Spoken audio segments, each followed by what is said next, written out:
রান্নাবাটি সিনেমাটি কিন্তু শুধুমাত্র রান্নার কথা বলে না, আরও অনেক সম্পর্কের কথা বলে। আমাদের দৈনন্দিন জীবনের আমরা যেভাবে আর কি চলাফেরা করি বা আমাদের পারিবারিক সম্পর্ক কেমন সেটাও কিন্তু এই সিনেমাতে বলেছেন পরিচালক প্রতিম ডি গুপ্ত। সো এই সিনেমার কেন নাম রান্নাবাটি রাখা হলো বা শুধুমাত্র রান্নাবাটিই কেন রাখা হলো বা সিনেমাটি কেমন হলো এই বিষয় নিয়ে আমি কথা বলবো আজকের এই ভিডিওতে। So hello everyone, welcome to my channel Ujjwal Cinemas. তো আমি আজকে কথা বলছি সাম্প্রতিক মুক্তি পাওয়া একটি বাংলা সিনেমা, প্রতিম ডি গুপ্ত পরিচালিত এবং ঋত্বিক চক্রবর্তী, অনির্বাণ চক্রবর্তী, সোহিনী সরকার, তোর সোলাঙ্কি রায় অভিনীত একটি সিনেমা রান্নাবাটি।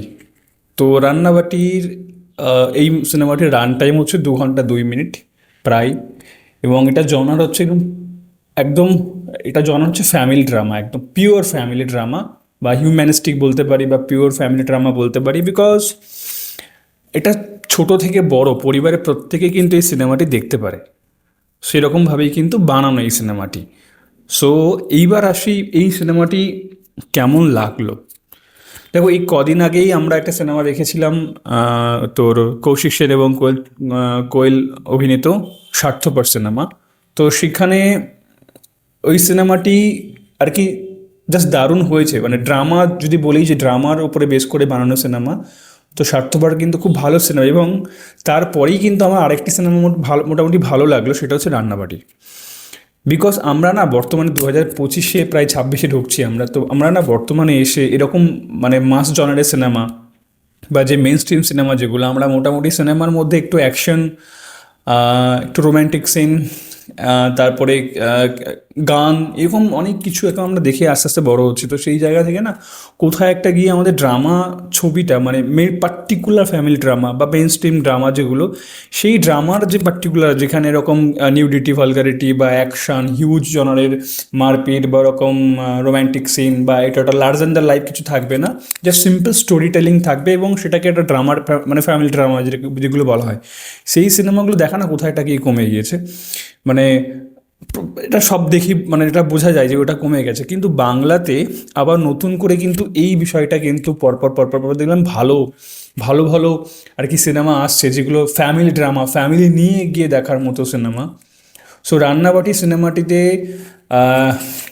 এটা ঋত্বিক চক্রবর্তী শান্তনু চরিত্রে অভিনয় করেছে। এই ক্যারেক্টারটি হচ্ছে একজন এই বর্তমান যুগে, তো আমরা মানে বর্তমান যদি দেখি, আমরা এই বর্তমান সময়ে একটা সংসার চালাতে যেটা হয়, আমরা দেখে থাকি স্বামী স্ত্রী দুজনেই কাজ করে।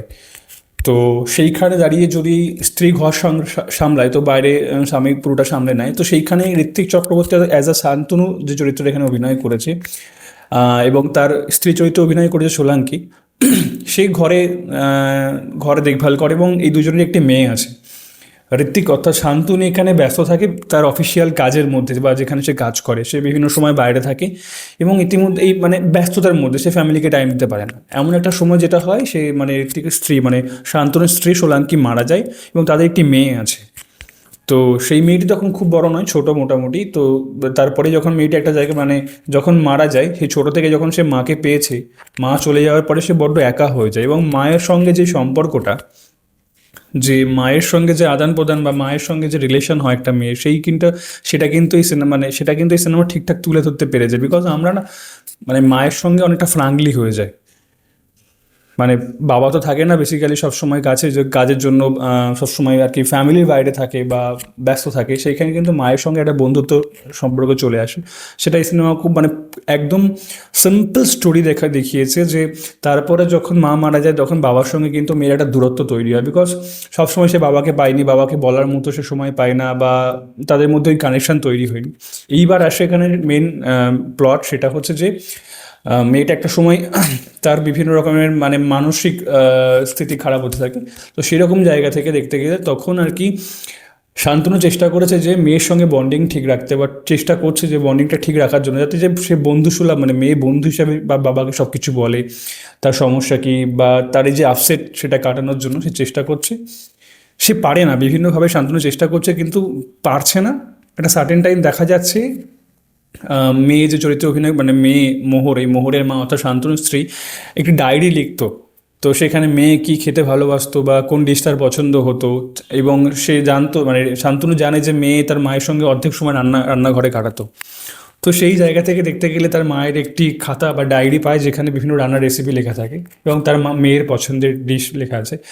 সেই সময় শান্তনু সেই ডায়েরিটা পায় এবং সে রান্না করে, মানে সেটা আর কি মেয়েকে কাছে টানার এই একটা, মানে প্রথমে একটা ধাপ পেয়ে যায় যে হ্যাঁ এটার মাধ্যমে কিন্তু তাদের মধ্যে একটা ফ্রেন্ডশিপ হতে পারে, বা আহ, মায়ের সঙ্গে যে ফ্রাঙ্কলি বিষয়টা সেটা মেয়ের সঙ্গে তৈরি করে মেয়েকে পছন্দের খাবার রান্না করে খাওয়াবে। এবং এর আগেও চেষ্টা করেছে, বিভিন্ন উপহার দিয়েছে, এটা ওটা দিয়েছে, বাট হয়নি। বাট লাস্ট ট্রাই করছে যে রান্না, মানে যেভাবে মা আর কি মেয়ের ভালো মন্দ দেখতো, খাওয়া দাওয়ার দিত, সেটাকে সেই দিক থেকে দেখতে গেলে চেষ্টা করেছে শান্তনু, চেষ্টা করছে যে মেয়েকে যদি রান্না বান্না করে খাওয়ানো যায়। কিন্তু রান্না তো অতটা ইজি নয়। শান্তনু অ্যাজ এ কর্পোরেট চাকরি করে, সেখানে গিয়ে তার পক্ষে রান্না করাটা ঠিকঠাক সে পারছে না, সে সম্ভবই মানে পেরে ওঠেনি। ফলত সে এক জায়গায় রান্নার কোর্স করতে যায় এবং সেখানেই আর কি সোহিনী সরকার ক্যারেক্টারটা এখানে ইনক্লুড করা হয়। তো এবং ওভারঅল তখনই আর কি এই যে রান্না করে মেয়েকে শুধুমাত্র যে দূরত্বটা হয়েছিল মেয়ের সঙ্গে, যে একটা পারিবারিক যে মানে যে ভালোবাসার যে দূরত্ব তৈরি হয়েছিল, সেই দিক থেকে কিন্তু এই রান্নার মাধ্যমে কিন্তু এই সিনেমাতে দেখানো হয়েছে যে রান্না কিন্তু ওই সায়েন্টিফিক্যালি ডেলি রান্না করে খাওয়া দাওয়া এরকম একটা বিষয় নয়। প্রতিনিধি গুপ্ত দেখিয়েছে একদম সিম্পল স্টোরির মাধ্যমে রান্না কিন্তু আসলে একটা থেরাপি। মানে খুব সৃজনশীল বা প্রেম দিয়ে বা ভালোবাসা দিয়ে রান্নাবান্নাটা আর কি করা উচিত, বা রান্না কিন্তু পারে মানুষ, মানে খারাপ সম্পর্কটাকেও ঠিক করতে, সেটা পরিচালক দেখিয়েছে বা আমরা সেটাও বুঝেছি। আচ্ছা বেশ, মানে আমরা যেভাবে রান্নাটাকে দেখতাম এই সিনেমা দেখার পরে একটা কিন্তু একটা আলাদা লেয়ার বা একটা আলাদা কিন্তু পার্সপেক্টিভ তৈরি হয়েছে। মানে খুব সুন্দরভাবে একটা এক্সিকিউশন করেছে যে রান্নার মাধ্যমে কি করে সম্পর্কে যে খারাপ দিকগুলো সেগুলো শেষ করে ভালো দিকে ভালো করা যায়, বা রিলেশনগুলো ঠিক করা যায়।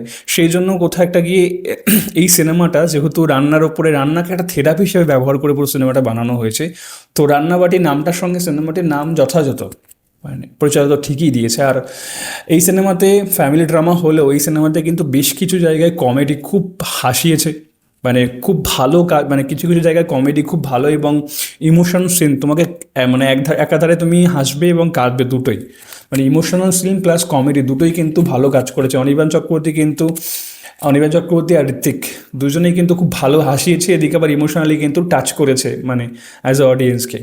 সো ওভারঅল দেখতে গেলে একটা ফ্যামিলি ড্রামা হিসেবে যেগুলো থাকে সেই এই সিনেমাতে সবটা ছিল, একদম খুব সুন্দর এক্সিকিউশন ছিল। সো আমার বেশ ভালো লেগেছে, নেগেটিভিটি সেরকম লাগেনি, বিকজ ফ্যামিলি ড্রামা তো এগুলি আমরা আশা করতে পারি। সিম্পল স্টোরিকে একটা কীভাবে একটা 2-2.5 ঘন্টার সিনেমা বানানো যায় সেটা এখানে দেখিয়েছে। এবং ওভারঅল কেন রান্নাকে থেরাপি বলছে বা কীভাবে রান্না অ্যাকচুয়ালি সেই রিলেশনগুলোকে ঠিক করছে, এটা জানতে হলে তো, মূল প্লট বা কাহিনী জানতে হলে তোমাকে সিনেমা হলে গিয়ে সিনেমাটা দেখতে হবে, সম্পূর্ণটা বলছি না।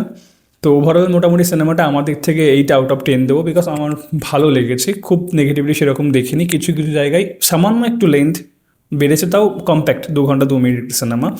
তবে ভালো যে প্রত্যেকটি ক্যারেক্টারকে আলাদা আলাদা, মানে ডিরেক্টর প্রত্যেকটি ক্যারেক্টারকে এনেছে, তাদের ক্যারেক্টারগুলো এমফাসাইজ করেছে, তাদের লেয়ারটা বুঝিয়েছে।